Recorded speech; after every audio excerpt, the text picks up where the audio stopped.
Hello friends, welcome to months but இன்றைக்கி நம்ம பார்க்க போகிற வீடியோ வந்துட்டு பீரியட்ஸ் வந்து எனக்கு இர்ரெகுலராக இருக்குது, என்ன காரணங்கள்னு தெரியலை அப்படின்னு சொல்கிறாங்க. அதாவது ஹார்மோனல் இம்பேலன்ஸ் பிரச்சனையினால பீரியட்ஸ் வந்து இர்ரெகுலராக வரும்.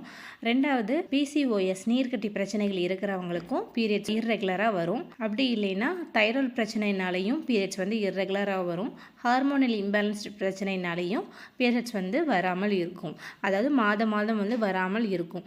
ப்ரெக்னென்சிக்கு ட்ரை பண்ணுறவங்களா இருந்தீங்கன்னா உங்களுக்கும் வந்து ப்ரெக்னென்சி வந்து கண்டிப்பாக வந்து டிலே ஆகிட்டே போகும். ஸோ இதை வந்து நம்ம எப்படி ரெகுலர் பண்ணலாம் அப்படிங்கிறத நம்ம இந்த வீடியோவில் பார்க்கலாம். வெறும் கருஞ்சீரகம் மட்டும் வந்து ஒரு 50 கிராம்ஸ் வந்து எடுக்கிறீங்க அப்படின்னா அதை வந்து நல்லா பவுட்ரு பண்ணி எடுத்துக்கோங்க. தேனில் அல்லது கருப்பட்டி வந்து பியூரான கருப்பட்டி வந்து கிடச்சிச்சு அப்படின்னா அதையும் 50 கிராம் எடுத்து பவுட்ரு பண்ணி 5 ml வந்து சாப்பிட்டுட்டு வரலாம். கருப்பட்டி கிடைக்கல அப்படிங்கும் போது தேன் வந்து யூஸ் பண்ணிக்கலாம்.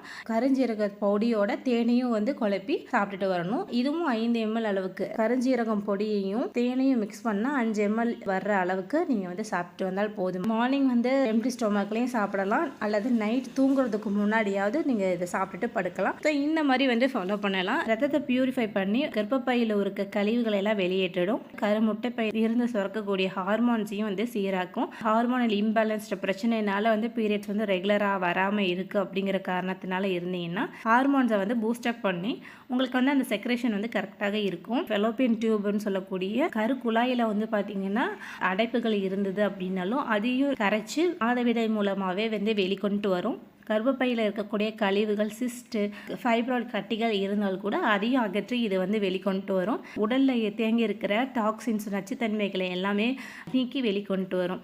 இதை வந்து எத்தனை நாளைக்கு எடுத்துக்கணும் அப்படின்னு பார்த்தீங்கன்னா, ப்ரெக்னென்சிக்கு ட்ரை பண்ணுறதா இருந்துச்சு நீங்கள் பீரியட்ஸ் ஆனால் முதல் நாளில் இருந்து 15 நாள் வரைக்கும் எடுத்துக்கலாம். அதுக்கு மேலே வந்துட்டு ஸ்டாப் பண்ணிடுங்க. அதுக்கப்புறம் வந்துட்டு ஒன்ஸ் ஒரு வேளை உங்களுக்கு ப்ரெக்னென்சி கிளிக் ஆகிடுச்சுன்னா அதை வந்து சுத்தமாக தொடக்கூடாது. ஒரு வேளை வந்து எனக்கு வந்து நீர்க்கட்டி பிரச்சனை இருக்குது, அதனால வந்து எனக்கு பல மாதங்களாக வந்து எனக்கு பீரியட்ஸ் வந்து வராமல் தான் இருந்தது அப்படின்னு சொல்கிறவங்க வந்து எடுத்தோடனே வந்து ப்ரெக்னென்சிக்கு வந்து எக்ஸ்பெக்ட் பண்ணாமல் ஃபஸ்ட்டு மந்த்லி சைக்கிளை வந்து ரெகுலராக கொண்டுட்டு வரணும். 40 நாளைக்கு தொடர்ச்சியாக எடுத்துகிட்டு வாங்க. அதுக்கப்புறம் ஒரு 8 days கேப் விட்டுட்டு மறுபடியும் 40 daysக்கு வந்து நீங்கள் எடுத்துகிட்டு வரலாம். இன்னும் ஒரு சில பெண்களுக்கு வந்து நீர்க்கட்டி பிரச்சனைகள் இருக்குது அப்படிங்கும்போது அவங்களுக்கு மாதக்கணக்கில் வந்து பீரியட்ஸ் ஆகாமல் இருக்கும்.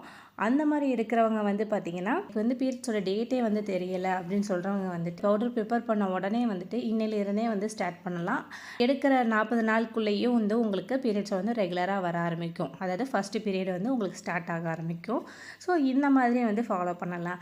அதாவது நீங்கள் ப்ரெக்னென்சிக்கு ட்ரை பண்ணும்போது மந்த்லி சைக்கிள் ரெகுலராக வந்துருச்சு அப்படிங்கும்போது பீரியட்ஸான டே 1லேருந்து டே 15 வரைக்கும் மட்டும்தான் யூஸ் பண்ணணும். கருமுட்டை வந்து வளர்ச்சி அடையவும் கருமுட்டை வந்து வெடிக்கிறதுக்கும் கருஞ்சீரக பொடி வந்து ரொம்பவே ஹெல்ப் பண்ணும். பீரியட்ஸ் வந்து மாத கணக்கில் வராமல் இருந்துட்டு உடனே வருது இல்லையா, ஸோ அந்த டைமில் வந்து பார்த்தீங்கன்னா இந்த பொடி எடுக்கிற ஒரு 40 நாளுக்குள்ளேயே வந்துட்டு உங்களுக்கு பீரியட்ஸ் வந்து ரெகுலர் ஆக ஆரம்பிச்சிடும். நார்மலாக வந்து பீரியட் ஆகுது அப்படின்னாவே அவங்களுக்கு எப்பயுமே வந்துட்டு இந்த மாதிரி அடி வயிற்று வலி, ஹெவி ப்ளீடிங் இந்த மாதிரி இருக்க காரணத்தினால இந்த கிராம்ஸு, பெயின்ஸ் இதெல்லாமே வந்துட்டு ரெடியூஸ் பண்ணுறதுக்கு ரொம்ப ஹெல்ப் பண்ணும். ரெண்டாவது ரொம்ப நாள் கழித்து வருது இல்லையா, அந்த ஹெவி ஃப்ளோவும் இல்லாமல் கண்ட்ரோல் பண்ணி கொடுக்கும். நீர்க்கட்டி இருக்கிற பெண்களுக்கு ஒரு சில பெண்களுக்கு ஹெவி ப்ளீடிங் வரும், ஒரு சில பெண்களுக்கு ஸ்பாட்டிங்ஸ் மாதிரி லைட்டாக படும். அதுக்கப்புறம் வந்துட்டு ஒரு 2 நாள் கழித்து ஸ்டாப் ஆகிடும், மறுபடியும் வந்து ஒரு 10 நாள் கழித்து மறுபடியும் படும். இந்த மாதிரி இருக்கும், இர்ரெகுலராகவே இருக்கும். ஸோ இந்த மாதிரி இருக்கிற பிரச்சனைகளுக்கும் இந்த கருஞ்சீரக பொடி வந்து ரொம்ப ஹெல்ப் பண்ணும். ஸ்பாட்டிங் மாதிரி வராமல் கண்டினியூஸ் ஃப்ளோ 3 daysக்காவது அந்த ஃப்ளோ இருக்கிற மாதிரி பண்ணும். இந்த மாதிரி இருக்கிற ஸ்பாட்டிங்ஸ் பிரச்சனைகளையும் வந்து இந்த பொடி வந்து ஹெல்ப் பண்ணும். கருக்குழாயில் வந்துட்டு பிளட் சர்க்குலேஷன்ஸ் வந்து சீராக செல்லும். ஸோ இந்த மாதிரி வந்துட்டு நிறைய பெனிஃபிட்ஸ் வந்து இந்த கருஞ்சீரக பொடியில் வந்து இருக்குது. ஸோ இந்த மாதிரி ட்ரை பண்ணலாம். இந்த வீடியோ உங்களுக்கு யூஸ்ஃபுல்லாக இருந்துச்சுன்னா லைக் பண்ணுங்கள், சப்ஸ்கிரைப் பண்ணுங்கள். தேங்க்ஸ் ஃபார் வாட்சிங்.